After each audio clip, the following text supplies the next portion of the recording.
السلام علیکم۔ اسلامی تاریخ حضرت سعید بن زید رضی اللہ تعالیٰ عنہ بھی ان 10 مبارک لوگوں میں ہیں جنہیں رسول اللہ صلی اللہ تعالیٰ علیہ وسلم نے دنیا ہی میں جنت کی بشارت سنا دی تھی۔ یہ حضرت عمر رضی اللہ تعالیٰ عنہ کی بہنوئی ہے۔ انہوں نے حضرت عمر رضی اللہ تعالیٰ عنہ سے پہلے اسلام قبول کیا اور وہ ان کی بیوی فاطمہ بنت خطاب حضرت عمر رضی اللہ تعالیٰ عنہ کے اسلام کا ذریعہ بنے۔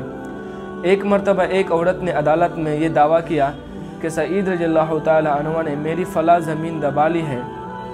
حضرت سعید رضی اللہ تعالیٰ عنہ کو اس سے بڑی تکلیف ہوئی اور انہوں نے عدالت میں حاکم کے سامنے کہا، کیا میں اس عورت کی زمین دباؤں گا، جبکہ میں نے رسول اللہ صلی اللہ تعالیٰ علیہ وسلم سے سنا کہ جو شخص کسی کی ایک بالشت بھر زمین بھی جلباً دبائے گا تو زمین کا وہ ٹکڑا 7 زمین تک توق بنا کر اس کے گلے میں ڈالا جائے گا۔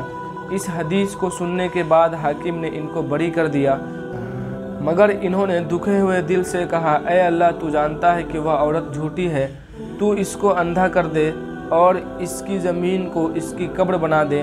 اور ایسا ہی ہوا، وہ اندھی ہو گئی اور ایک دن وہ گڑھے میں گر پڑی اور وہ گڑھا اس کی قبر بن گیا۔ حضرت سعید بن زید رضی اللہ تعالیٰ عنہ کا انتقال 50ویں صدی یا اس کے کچھ بعد ہوا۔ اس وقت ان کی عمر 70 سال سے بھی زیادہ تھی۔